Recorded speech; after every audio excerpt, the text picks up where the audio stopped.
낡은 옷을 입은 한 부부가 하버드 대학에 방문을 했습니다.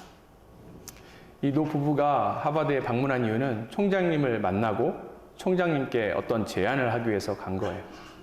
근데 이들의 행색이 별로 좋지 않으니까 그 앞에 총장실 앞에 있던 비서가 총장을 잘 만나게 해주지 않는 것입니다. 그러니까 이런저런 핑계를 대는 거예요. 총장님 바쁘십니다.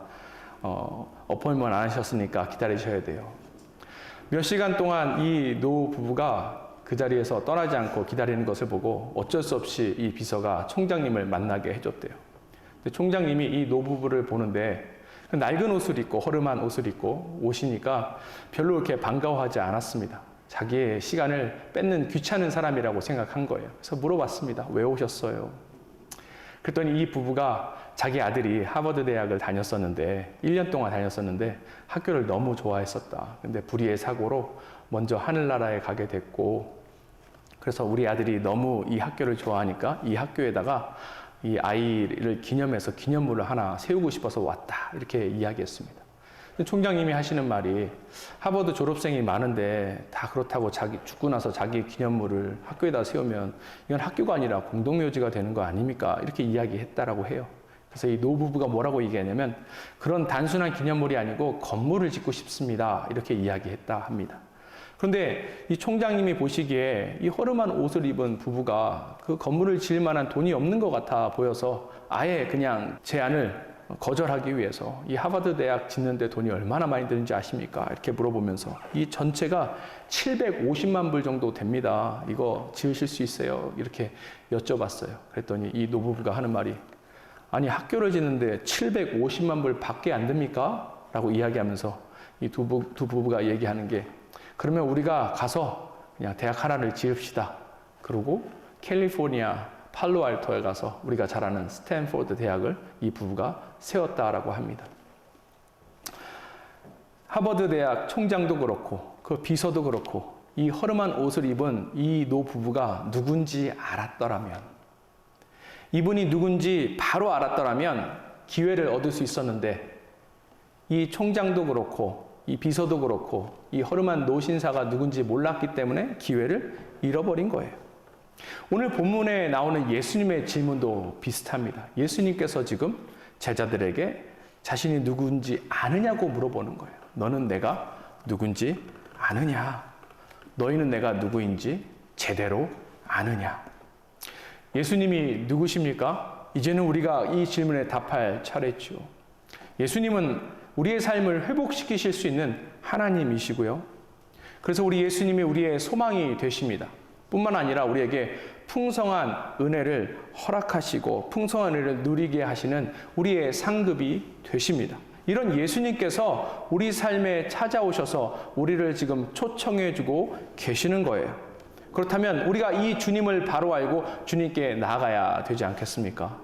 이 시간을 통하여서 그래서 우리가 예수님이 누구인지 조금 더 자세히 살펴보기를 원합니다. 첫 번째, 예수님은 나의 하나님입니다. 오늘 예수님께서 제자들에게 질문을 시작합니다. 18절 보도록 하겠습니다. 예수께서 따로 기도하실 때에 제자들이 주와 함께 있더니 물어 이르시되 무리가 나를 누구라고 하느냐. 지금 예수님께서 질문하신 질문 내용은 무엇입니까? 밖에 있는 사람들이, 세상 사람들이 예수님이 누구라고 지금 이야기하고 다니느냐라고 물어보시는 거예요. 근데 예수님께서 질문하실 때는 질문의 의도가 있겠죠. 이 질문의 의도가 정말 사람들이 세상이 예수님을 어떻게 평가하시는지 궁금해서 하는 질문이었을까요?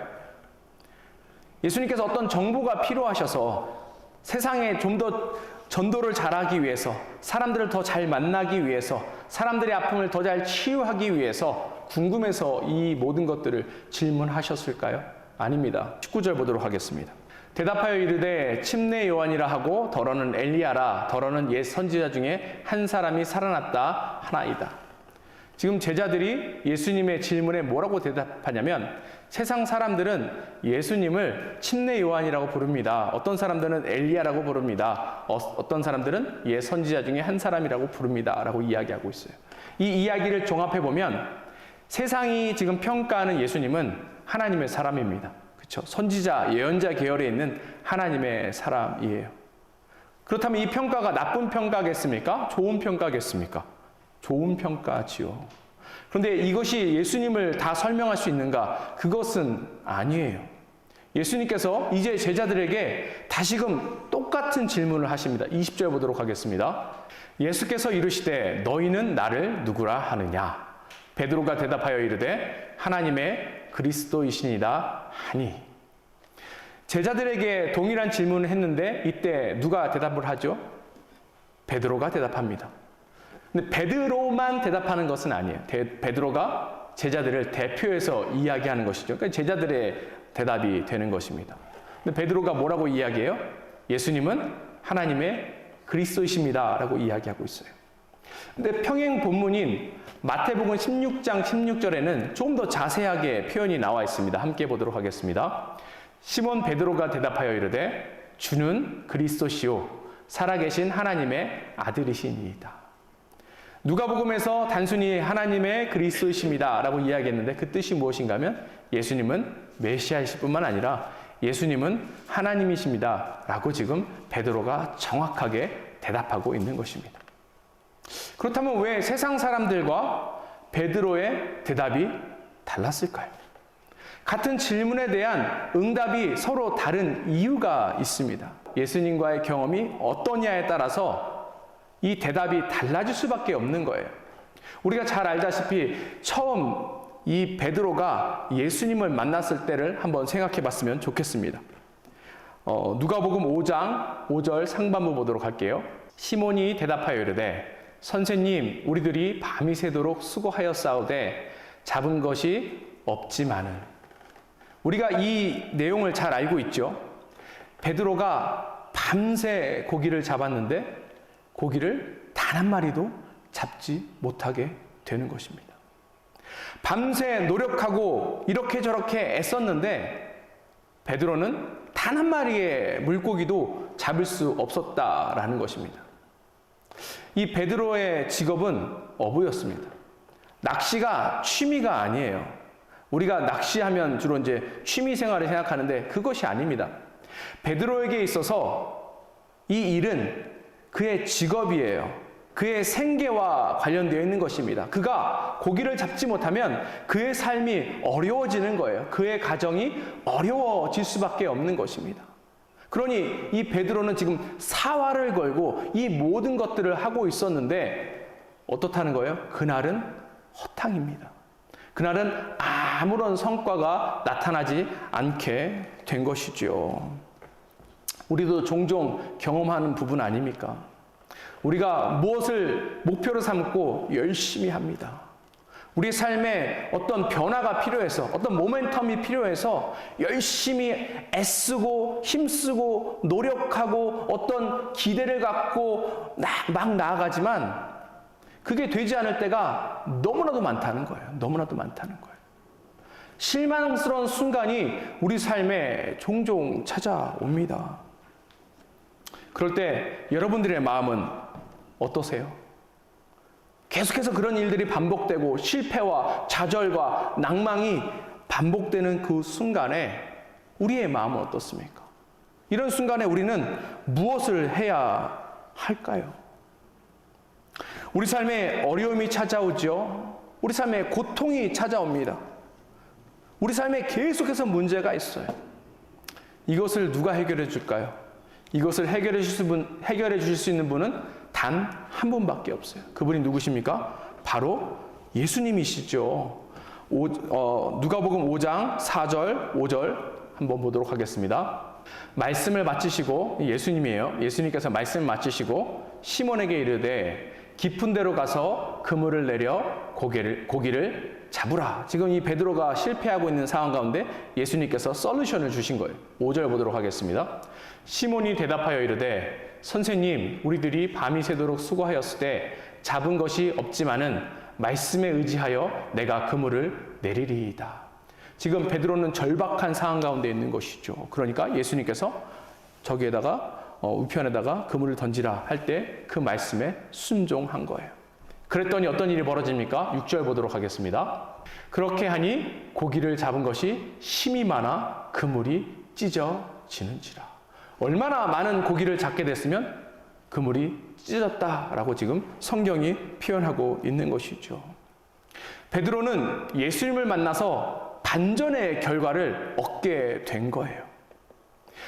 베드로는 예수님을 만나서 실패했던 그 순간에 그 모든 어려움과 문제들이 해결되는 것을 경험한 것입니다. 베드로는 그의 인생 가운데 찾아오신 그 예수님 때문에 그의 삶이 온전히 바뀌는 것을 경험한 거예요. 반전의 은혜를 경험하게 된 것입니다. 그래서 베드로는 예수님이 누구신지 알게 된 거지요. 자기가 자기의 삶의 주인일 때는 실패와 좌절의 연속이었는데 그의 삶의 주인이 예수님으로 바뀌자 은혜를 받고 그 가운데 모든 것들이 해결되는 것이죠. 그의 삶의 주인이신 예수님을 만났기 때문에 그 예수님이 하나님이시라는 것을 알았기 때문에 사도 베드로는 오늘 예수님이 너희는 나를 누구라고 하느냐라고 물어보실 때 예수님은 그리스도십니다. 살아계신 하나님의 아들이십니다. 라고 고백할 수 있는 것입니다. 사랑하는 성도 여러분, 예수님께서 어떻게 우리의 삶을 바꾸시고 어떻게 우리의 삶의 문제를 회복시키실 수 있을까요? 그것은 예수님께서 하나님이시기 때문에 그래요. 예수님께서 온 하늘과 땅을 창조하신 창조주이시기 때문에 그렇습니다. 예수님께서 우리를 지으신 분이시기 때문에 예수님만 우리의 삶의 문제들, 어려움들을 회복시키실 수 있다라는 사실을 기억했으면 좋겠습니다. 근데 너무나도 안타까운 사실은 세상 사람들은 이러한 사실을 모른다는 것이죠.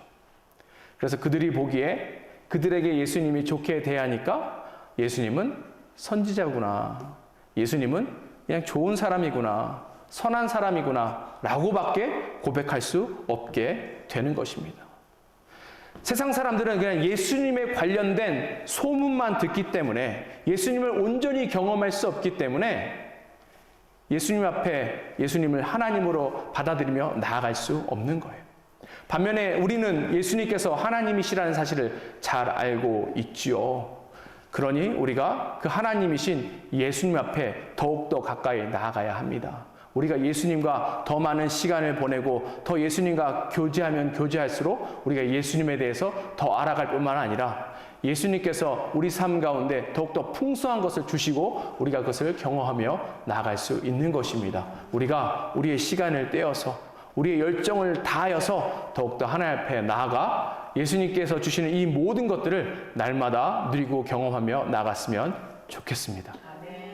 예수님은 나의 하나님입니다. 그리고 두 번째, 예수님은 나의 소망이십니다. 앞에 잠깐 말씀드렸지만 우리는 종종 실망하고 낙심합니다. 근데 왜 실망하고 왜 낙심하죠? 우리가 어떤 것에 대한 기대가 있기 때문에 그래요. 사람에게 실망한다는 의미는 그 사람에게 어떤 기대를 했다는 거예요. 어떤 상황과 환경에 실망했다는 의미는 그 상황과 환경에 어떠한 기대가 있었다라는 의미입니다. 교회를 비롯해서 어떤 조직에 실망했다는 의미는 그곳에 어느 정도의 기대를 두었다라는 것을 우리가 알 수 있는 것이죠. 예수님의 인기가 이 당시 최고조였습니다. 특별히 예수님께서 지금 내가 누구냐라고 질문하실 때 예수님의 인기는 최고조였어요. 성경을 자세히 보면 오늘 이 본문 바로 앞단락에 어떤 사건이 일어나냐면 오병이어의 사건이 나타납니다. 성경학자는 뭐라고 얘기하냐면 오병이어가 예수님 사역의 최고 정점이었다라고 이야기해요. 수많은 사람들이 예수님께 오고 예수님으로 인하여서 기뻐하고 예수님이 주신 것으로 만족하고 나아갔던 그런 순간이에요. 그러니까 세상 사람들이 예수님을 선지자 중에 하나다라고 이렇게 이야기하고 있는 것 아닙니까? 어떠면 이 예수님께서 메시아가 되실 수도 있겠다라고 기대한 사람이 있을 수도 있습니다. 그렇다고 모든 사람들이 다 예수님께 만족한 것은 아니에요. 예수님께 실망한 무리들도 나옵니다. 23절 보도록 하겠습니다. 22절이죠.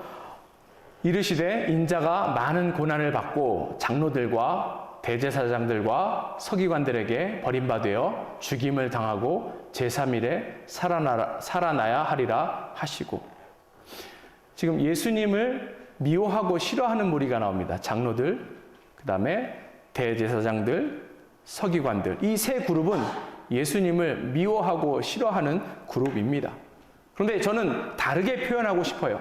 이 세 그룹은 예수님께 실망한 세 그룹입니다.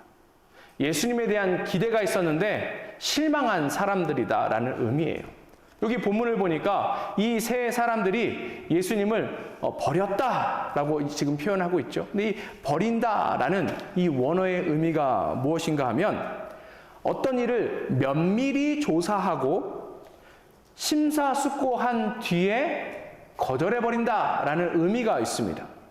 그러니까 이 세 그룹이 단순히 예수님 생긴 게 마음에 안 들어, 예수님 말투가 마음에 안 들어, 예수님 하는 일 별로 안 좋은 것 같아, 이래서 예수님을 미워했다는 의미가 아니고, 예수님이 여태까지 하신 모든 말씀을 듣고 또 하신 모든 사역들을 보고 면밀하게 보고 평가한 후에 실망감이 들어서 우리는 예수님을 거부해야겠다라고 이야기한 거예요. 그렇다면 이 사람들은 왜 예수님 앞에 예수님께 실망하게 되었을까요? 그 이유는 무엇인가 하면 이들이 가지고 있는 필요를 예수님께서 채워주지 않으셨기 때문에 그렇습니다. 이들이 예수님께 갖고 있었던 기대가 있는데 그 기대를 예수님이 채워주시지 않은 것이죠. 사랑하는 성도 여러분, 혹시 여러분들 중에 예수님께 실망하신 분 계십니까? 어떤 이유라든지 예수님께 실망하고 또 예수님으로 인하여서 낙심한 분 계십니까? 왜 우리가 실망하고 예수님께 실망하고 낙심하죠? 오랫동안 기도했는데 예수님께서 우리 기도 들어주시지 않으셔서 실망한 것 아니에요? 예수님께서 우리를 다른 사람보다 더 나은 사람으로 만들어 주셔야 하는데 우리의 그런 기대에 예수님께서 부응하시지 않았기 때문에 우리가 실망하는 것은 아닌지 시간 가운데 생각해 봤으면 좋겠습니다. 그래도 우리는 성도고 크리스찬인데 다른 누구보다 조금 더 좋은 나은 환경에서 살아야 되는 것 아닌가라는 기대가 우리 가운데 있을 수 있죠. 우리가 주님 앞에 그렇게 헌신하고 애쓰니까 주님께서 우리에게 무언가를 더 주셔야 된다라고 기대하지 않습니까? 그렇죠. 그런데 그런 기대들이, 그러한 필요들이 충족되지 않을 때가 너무나도 많다라는 것입니다. 오늘 본문에는 생략되어 있지만 다른 평행 본문을 보면 오병이어 사건 이후에 예수님께서 십자가를 이제 지셔야 된다고 이야기하십니다. 오늘 이제 그 예수님의 제자들에게만 이야기하셨는데 다른 무리들에게도 이야기하셨다라는 표현이 나와요. 사람들이 그 이야기를 듣고 어떻게 해요? 다 예수님을 떠나기 시작합니다. 그런 예수님께서 남은 제자들에게 이렇게 질문하시죠. 너희도 나를 떠나려 하느냐? 한번 기억해 봤으면 좋겠습니다. 예수님이 십자가 지시는 게 왜 싫으세요? 예수님께서 십자가의 길을 걸어가시는 것이 왜 실망스러운 일이 됩니까? 예수님께서 왜 십자가를 지시는지 우리가 이 시간을 통해서 다시 한번 기억했으면 좋겠습니다. 예수님께서 십자가를 지셨기 때문에 우리의 죄의 문제가 해결된 거예요.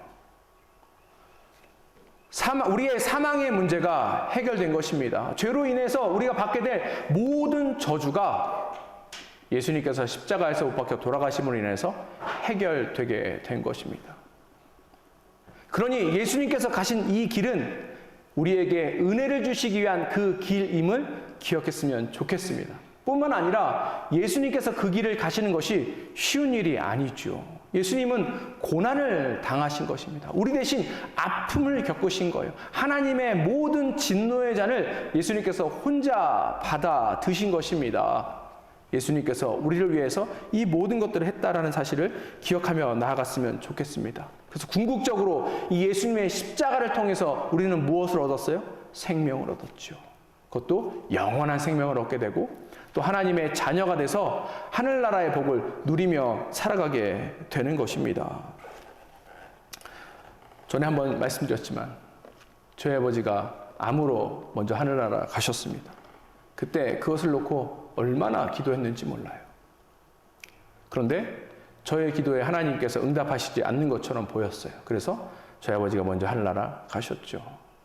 그때 하나님 앞에 얼마나 제가 원망했는지 모르겠습니다. 하나님 고쳐주신다고 했잖아요. 하나님 회복시켜 주신다고 했잖아요. 하나님 살려주신다고 했잖아요. 얼마나 울부짖었는지 모르겠습니다. 그때 우리 주님께서 저에게 어떠한 음성을 들려주셨냐면 내가 살렸다. 내가 회복시켰다. 이렇게 말씀하셨어요. 그리고 그게 무슨 의미인지 곧 깨닫게 되었습니다. 저희 아버지는 영원한 생명을 얻으신 거예요. 하나님의 품에 안겨서 아픔도 고통도 없는 곳에서 그 가운데 참 자유를 느끼시고 그 가운데 기쁨과 평안을 누리며 나아간다는 사실을 제가 곧장 알게 된 것입니다. 여기를 우리가 바라보고 나아가야 돼요. 우리가 영원에 대한 관점을 보고 우리 주님을 바라볼 때에 비로소 우리 주님이 진정한 우리의 소망이 된다는 것을 깨닫게 되는 것입니다. 단순히 이 땅에서 우리가 누리고 싶은 것들, 이 땅에서 얻고 싶은 것을 예수님께서 주실 수 있기 때문에 예수님께서 나의 소망이십니다 라고 고백하는 것은 너무나도 저급한 차원에서의 고백입니다. 예수님께서는 우리의 생명을 살리시고 우리에게 영원한 것들을 허락하셨어요. 하늘나라의 복을 주셨습니다. 이 관점으로 주님을 볼 때에 우리가 주님 안에서 소망을 누린다라고 이야기할 수 있는 것입니다. 주님께서 우리에게 이와 같은 소망을 주셨음을 기억하시면서 날마다 그 소망 누리시고 감사함으로 하나님 앞에 영광 돌리며 나아가는 우리들이 됐으면 좋겠습니다. 예수님은 나의 하나님입니다. 두 번째, 예수님은 나의 소망입니다. 세 번째, 예수님은 나의 상급입니다. 우리가 주님을 믿고 또 하나님의 백성이 되면 수많은 약속들을 누리게 됩니다. 그렇죠? 하나님께서 우리에게 엄청난 약속을 주셨어요. 이 약속이 몇 개나 될까요? 하나님이 우리에게 주신 약속이 몇 개나 될까요? 제가 인터넷으로 그냥 짧은 시간 찾아봤습니다. 하나님의 약속. 한 크리스찬 신문에서 아리클이 있었는데 거기에 하나님이 우리에게 주신 약속 100가지 하면서 쭉 나왔습니다. 그 100가지도 요약한 것이죠. 사실 우리에게는 엄청난 약속이 있어요. 어마어마한 많은 약속들이 있습니다. 그런데 우리가 이러한 약속들을, 이러한 풍성한 은혜들을 매일매일 누리고 살아가고 있습니까? 이 질문에 어떤 사람은 yes 할 수도 있고 어떤 사람은 no 할 수 있습니다. 근데 왜 no 할까요? 그것은 첫 번째, 그분의 때와 시간이 되지 않았기 때문에 그렇습니다. 전도서 3장 11절 보도록 하겠습니다. 하나님이 모든 것을 지으시되 때를 따라 아름답게 하셨고 또 사람들에게는 영원을 사모하는 마음을 주셨느니라. 그러나 하나님이 하시는 일의 시종을 사람으로 측량할 수 없게 하셨도다. 하나님의 때와 시간이 있다는 것이죠. 하나님은 완벽하게 그때에 우리에게 약속하신 모든 것들을 주실 것입니다. 그러니까 우리가 잘 기다리고 신뢰해야겠죠. 그런데 우리가 하나님의 약속을 풍성히 누리지 못하는 두 번째 이유가 있어요. 근데 제가 생각할 때 많은 부분은 여기에 빠져있기 때문에 그렇지 않나라는 생각이 듭니다. 그것은 무엇인가 하면 우리가 엉뚱한 곳에서 엉뚱한 일을 하면서 하나님의 약속을, 하나님의 그 은혜를 기다리고 있기 때문에 그렇습니다. 우리 삶에 많은 열매를 맺기 위해서 우리가 하나님 나라의 백성으로서 해야 할 것이 있습니다. 이것을 하면 주시고 이것을 하면 안 주시고가 아니라 하나님 나라 백성답게 우리가 살아야 할 그러한 것들이 있다라는 거예요. 23절 보도록 하겠습니다. 또 무리에게 이르시되 아무든지 나를 따라오려거든 자기를 부인하고 날마다 제 십자가를 지고 나를 따를 것이니라. 이게 하나님의 백성으로서 해야 할 그 일이다라는 것입니다. 근데 여기에 세 가지가 나오는데 뭐가 나와요? 첫 번째, 자기 부인. 두 번째, 십자가 지는 것. 그리고 세 번째, 주님을 따르는 것입니다. 근데 이 세 가지가 사실은 같은 것을 다르게 표현하고 있는 것입니다. 근데 이 세 가지 하나하나 면밀히 보면 참 우리의 마음을 불편하게 하는 것들이에요. 자꾸 부인하라고 해요. 우리는 뭔가를 얻고 싶어 하는데 포기하라고 이야기하는 것 같지요. 그리고 또 십자가를 지라고 합니다. 여러분들 십자가를 지라라고 주님이 이야기하셨을 때 어떻게 이것을 받아들이세요? 무엇이 십자가입니까? 우리는 자꾸 불행, 아픔, 고통을 십자가라고 이야기하는데 이것은 성경적인 십자가가 아닙니다. 십자가는 그런 것들을 이야기하는 것이 아니에요. 그러니 이런 것들을 통해서 주님을 따라야 한다? 주님 힘들어요. 그냥 저는 다르게 주님 믿고 따르면 안 될까요? 주님 우리에게 주실 약속 만약에 100가지라면 그냥 5가지만 주세요. 5개는 안 주셔도 되니까 저는 그냥 쉽게 하렵니다. 그런데 주님 안에서 뭐 일부분은 되고 일부분은 안 되고 이런 게 있습니까? 아니에요. 이것이든지 저것이든지 둘 중에 하나입니다. 극단적인 것 같지만 그래요. 그래서 제가 이 3가지 자기를 부인하고 십자가를 지고 주님을 쫓는 것을 한번 제가 쉽게 생각하고 고민해 봤습니다.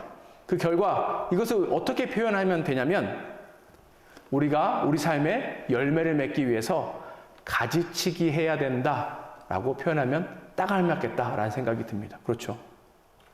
나무가 과실을 많이 맺기 위해서 우리는 가지가 많으면 좋을 거라고 생각합니다. 그런데 이 과수원 하시는 분들 보면 어떻게 해요? 가지치기 하죠. 가지를 다 잘라요. 그러면 열매 덜 열리는 거 아닙니까? 아니죠. 영양분이 분산되는 것을 막고 더 좋은 과실을 맺기 위해서 필요 없는 낭비되는 그 가지들을 다 치는 거예요. 지금 예수님께서 우리에게 말씀하시는 이것이 그것과 같습니다. 우리의 시간과 에너지와 또 돈이 엉뚱한 대로 낭비되는 경우가 너무나도 많다라는 거예요. 우리가 이렇게 열심히 하고 주님 앞에 헌신할 때 주님이 우리에게 어떠한 것을 주신다는 의미가 아니고 주님은 우리에게 많은 것을 주시기를 원하는데 우리가 너무 격가지가 많아서 열매 맺기 어렵다는 거예요. 그래서 열매 맺을 수 있도록 나머지 격가지를 다 잘라버려라 라고 예수님께서 지금 이야기하고 계시는 것이죠. 앞에 잠깐 전도서 읽었는데 전도서에 보면 제일 많이 나온 단어가 무엇입니까? 헛되다.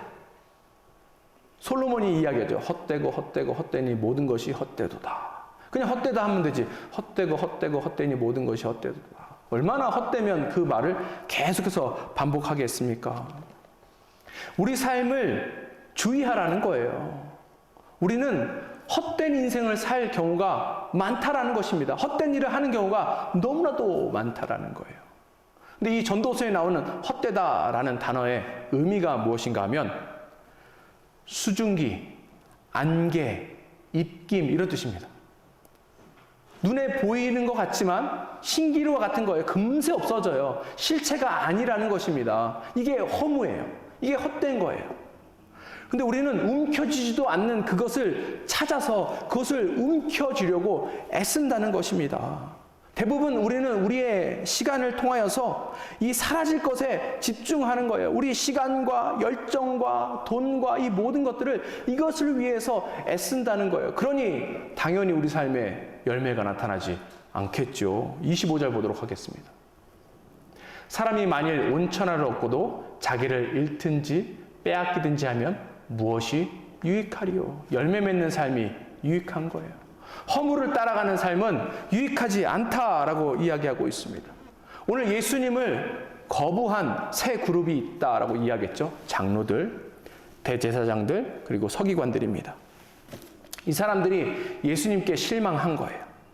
왜냐하면 이 사람들은 엉뚱한 곳에서 엉뚱한 유익을 찾았기 때문에 그렇습니다. 이 사람들은 헛된 일, 허무한 일에 자신의 모든 것을 드리고 나아갔기 때문에 그렇습니다. 사랑하는 성도 여러분, 여러분들은 무엇을 위해서 애쓰며 나아가십니까? 여러분들은 무엇을 얻기 위해서 나아가십니까? 이 시간 가운데 우리가 스스로에게 질문해야 해요. 비록 주님께서 약속하신 것이 우리 손에 당장 주어지지 않는다 할지라도 이 주님께서 우리에게 열매 맺게 하시는 분이에요. 주님께서 우리에게 이 모든 상급을 주시는 분이십니다. 그러니 엉뚱한 곳에 가면 안 돼요. 비록 이 시간이 길고 어렵고 고난이 있을지언정 우리가 주님을 신뢰함으로 성실하게 충성을 다하여 그 자리에 서 나아가야 합니다. 왜요? 우리 주님은 약속을 잘 지키시는 분이시기 때문에 그렇거든요. 민수기 23장 19절 보도록 하겠습니다. 하나님은 사람이 아니시니 거짓말을 하지 않으시고 인생이 아니시니 후회가 없으시도다. 어찌 그 말씀하신 바를 행하지 아니하시며 하신 말씀을 실행하지 않으시랴. 우리 주님은 변개치 않은 분이에요. 또 시편 84편 11절 보도록 하겠습니다. 여호와 하나님은 해요 방패이시라. 여호와께서 은혜와 영화를 주시며 정직하게 행하는 자에게 좋은 것을 아끼지 아니하실 것임이니이다. 우리 주님은 우리에게 늘 선을 베푸시는 분이십니다. 그리고 고린도후서 1장 19절 보도록 하겠습니다. 우리 곧 나와 실로아노와 디모데로 말미암아 너희 가운데 전파된 하나님의 아들 예수 그리스도는 예 하고 아니라 함이 되지 아니하였으니 그에게는 예만 되었느니라. 우리에게 주신 약속에 항상 주님은 예스 하시는 분이시다 라고 지금 이야기하고 있습니다. 주님이 우리의 상급이세요. 열매라는 의미입니다. 주님 안에 우리가 있을 때 이 온전한 상급을 누릴 수 있다는 사실을 기억하면서 우리가 열정을 다하여 주님 안에서 이 모든 것들을 누리며 나아갔으면 좋겠습니다. 말씀을 마무리하고자 합니다. 영국의 템즈강이라는 곳이 있죠. 그 다리 위에서 어느 한 허름한 옷을 입은 노신사가 금이 가고 낡은 바이올린을 연주하고 있었습니다. 근데 이 악기가 금도 가고 너무 오래되어서 좋은 소리가 나지 않는 거예요. 그리고 또 이 노신사가 너무 늙어가지고 자꾸 틀리니까 좋은 소리가 날 수 없게 되었죠. 근데 이분이 그 앞에다가 모자를 두고 자기의 음악을 들은 사람이 좀 돈을 줬으면 좋겠다라고 표현을 했습니다.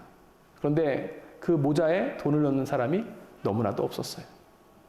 근데 그 길을 지나가던 한 사람이 이 노신사에게 뭐라고 이야기했냐면, 선생님, 제가 지금 돈이 없어서 돈을 드릴 수는 없는데 대신 제가 선생님의 바이올린을 가지고 한번 연주해봐도 되겠습니까? 라고 이야기했다라고 해요. 그래서 그렇게 하시라 라고 이야기했습니다.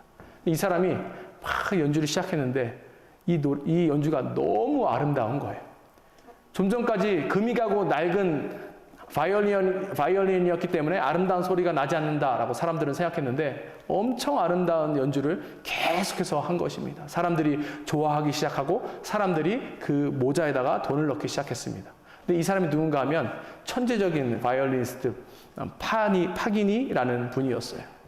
중요한 것이 무엇인가 하면 누가 연주하냐가 중요한 거예요. 이 바이올린도 중요하지만 이 바이올린을 누가 연주하냐가 훨씬 더 중요했다라는 것입니다. 예수님이 누구십니까? 이 중요한 질문이에요. 왜냐하면 단순히 우리가 예수님이 좋은 사람입니다 라고 생각하고 살아간다면 그것밖에 우리가 누릴 수 없지만, 예수님을 하나님으로 받아들인다면 이 하나님이신 예수님께서 우리 삶에 오셔서 우리 삶을 회복하시고 풍성한 은혜를, 풍성한 복을 주실 것이기 때문에 그렇습니다.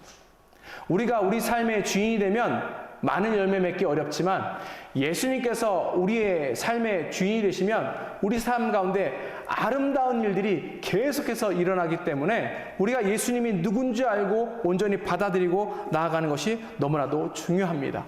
그래서 우리에게 가장 중요한 지식이 무엇인가 하면 예수님이 누구인지 아는 아주 고상한 지식이 제일 필요하다라는 거예요. 다시금 제가 여러분들에게 질문하기를 원합니다. 예수님은 여러분들께 어떤 분이십니까? 예수님은 우리의 하나님이시죠. 예수님은 우리의 소망이십니다. 그리고 예수님은 우리의 상급이십니다. 이와 같은 예수님께서 이 시간에도 잃어버린 자를 찾아 나서고 계십니다. 우리가 이 일에 동참해서 이 예수님이 어떤 분이신지 주변에 전하며 나아가는 사람들이 됐으면 좋겠고, 또한 우리가 온전히 예수님을 알고 깨닫고 이 예수님 안에서 이 모든 것들을 온전히 누리며 나아갔으면 좋겠습니다. 함께 기도하겠습니다.